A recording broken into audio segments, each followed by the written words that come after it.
Ladies and gentlemen, welcome. My name is Zumbaro, and this is a combined guide for the Yuria weapon acquisition as well as the Amity system in Black Desert Online.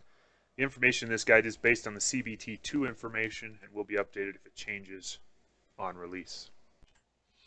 On launch, the Yuria weapons will be best in slot for all classes in Black Desert Online.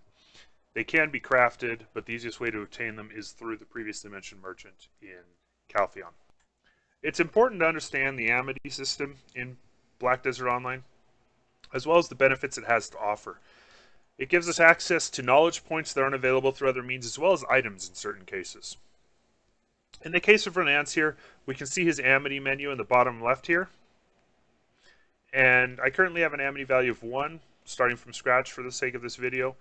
And I also see 2 knowledge points as well as an Amity shop that are available. If you mouse over these, you'll see that I can get the Abandoned Land knowledge at 400, knowledge of repairing at 1,000, and the Amity shop at 500, as well as the ability to rent Renat's Carnage Longsword at 500. Now, in order to increase my Amity value and access those, I have to be able to converse with Renance. Currently, as you can see in the pop-up, I don't have the knowledge to start a conversation. I need to find things that he's interested in. In this case, it's the citizens of Caltheon. And it also tells me I need at least 7 of those points of interest to have the conversation.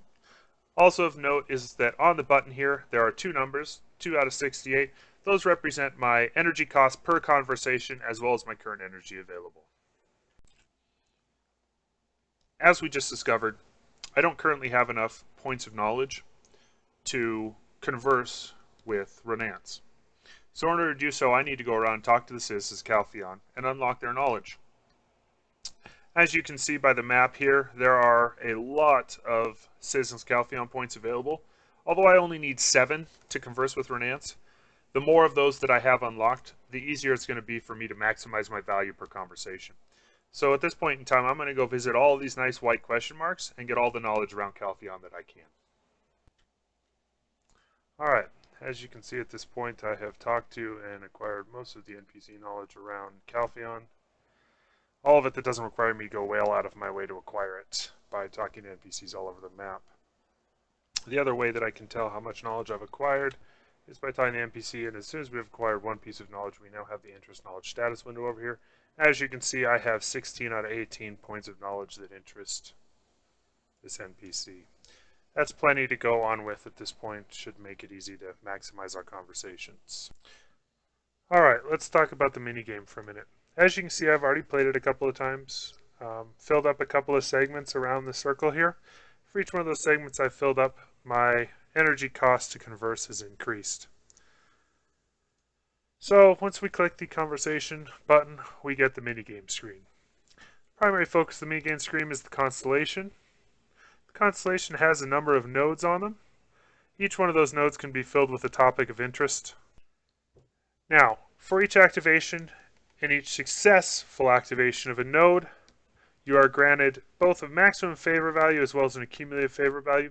Those are dependent on the interest level and the favor level of the NPC you're talking to, as well as the interest and favor levels of the point of interest you've chosen.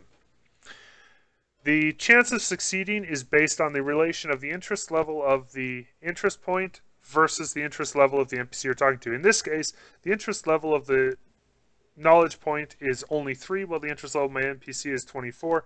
Therefore, I only have a 13% chance of succeeding in an activation of this node. It's important to understand how this works because your requirement may require you to succeed and spark interest, or it may require you to fail.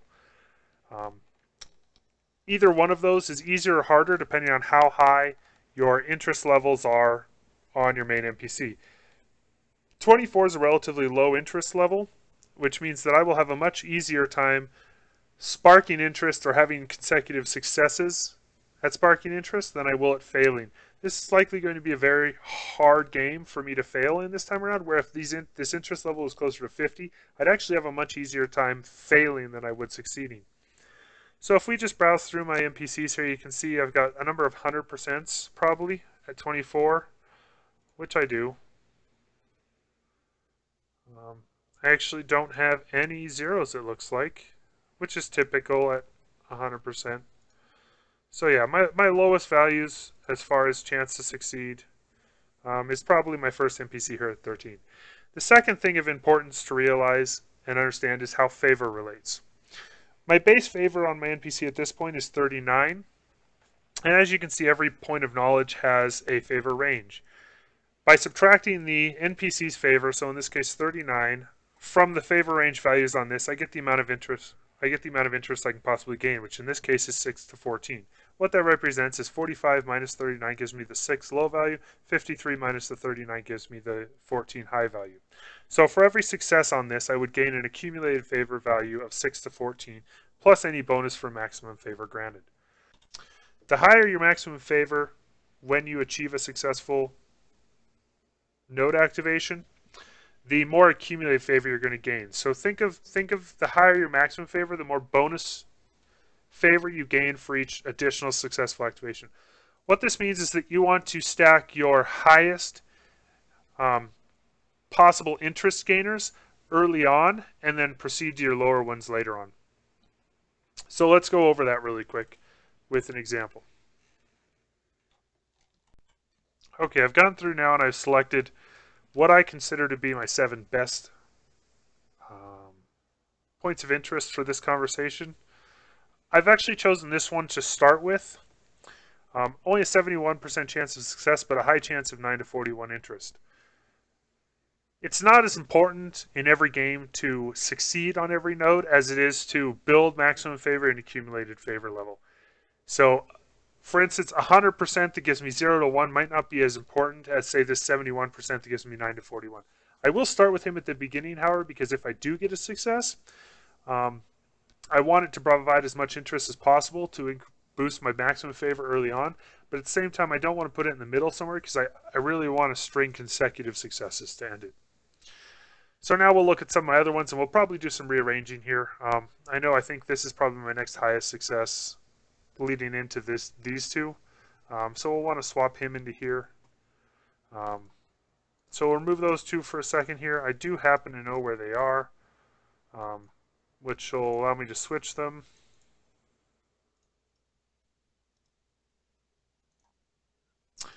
Alright, so now I start with this one, and you can see it's got a high interest value here.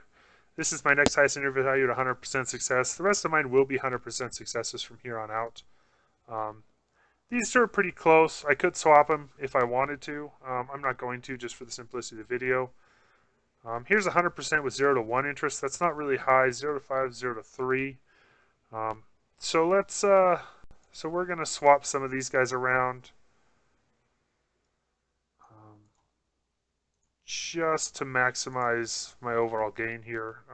None of these are going to affect me too much, but let's just see what happens. Alright, so I have these here now. I'm confident I can meet my spark the interest one time, and we'll start the conversation.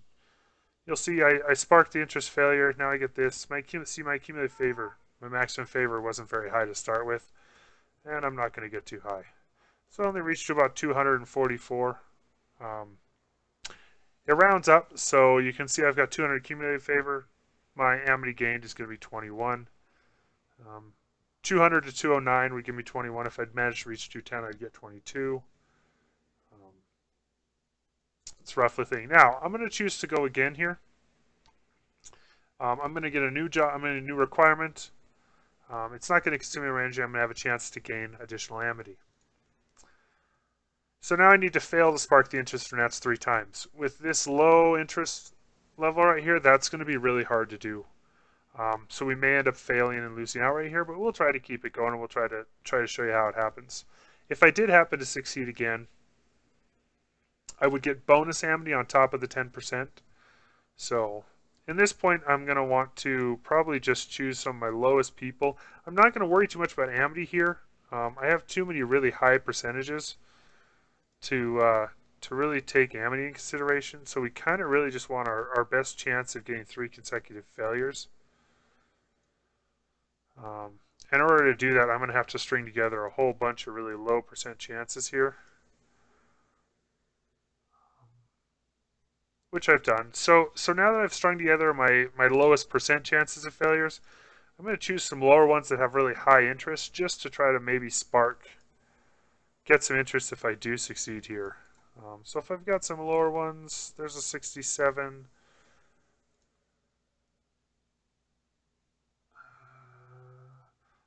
There's a 58 right there. So yeah, it's looking like that 58 and that 67 are going to be my next lowest ones. Do I have another one that's lower than that 71% maybe? It's not looking like it, is it?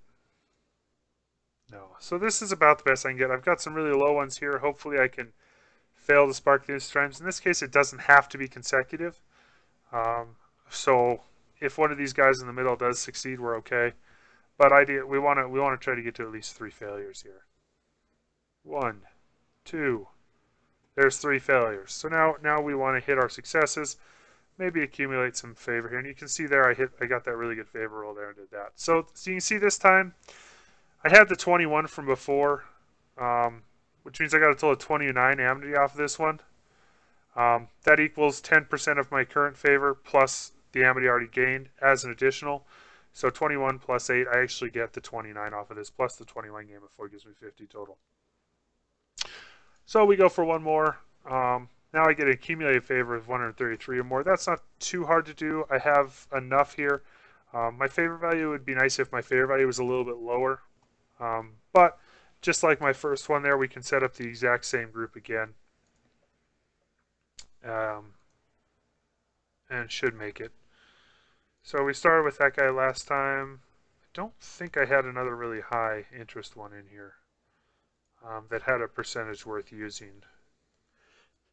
They're all too low. Alright, so this time I've used basically the same NPCs I did the first time. I have swapped these two. It's just a little better setup. I've also opted to include this 92 percenter that gives 1 to 9 interest because he was better than any of my last 3 interest ones. It also lets me drop the 100% that only gives 0 to 1. So we should be a little bit higher here if we succeed with him. If we fail with him, it'll be a good chance for you to see what happens. So you can see my accumulated favors growing a little bit better this time, so is my maximum favor. We got the success there and the success there, so you can see my accumulated favor value was significantly higher this time. My previous 50, or the 29 I got from last match, plus my 51 here is 80. 80 on top of the 50 I'd already earned gives me 130 Amity total. At this point, we gain 130 Amity. Boom, good success. Alright, at this point I have enough Amity to unlock the Amity shop. So I can go shop, and you'll notice that all the Amity shop items are unlocked, including the Yuria weapons. So at this point I can come down and find my Yuria weapon, purchase it, and ta-da, I'm good to go. What you'll notice is that purchasing my Yuria weapon or anything from the Amity shop costs me Amity. So if I wanted to keep going, I would have to continue with the Amity minigame. In this case, I had enough from the last one to have enough Amity to buy both, or buy more.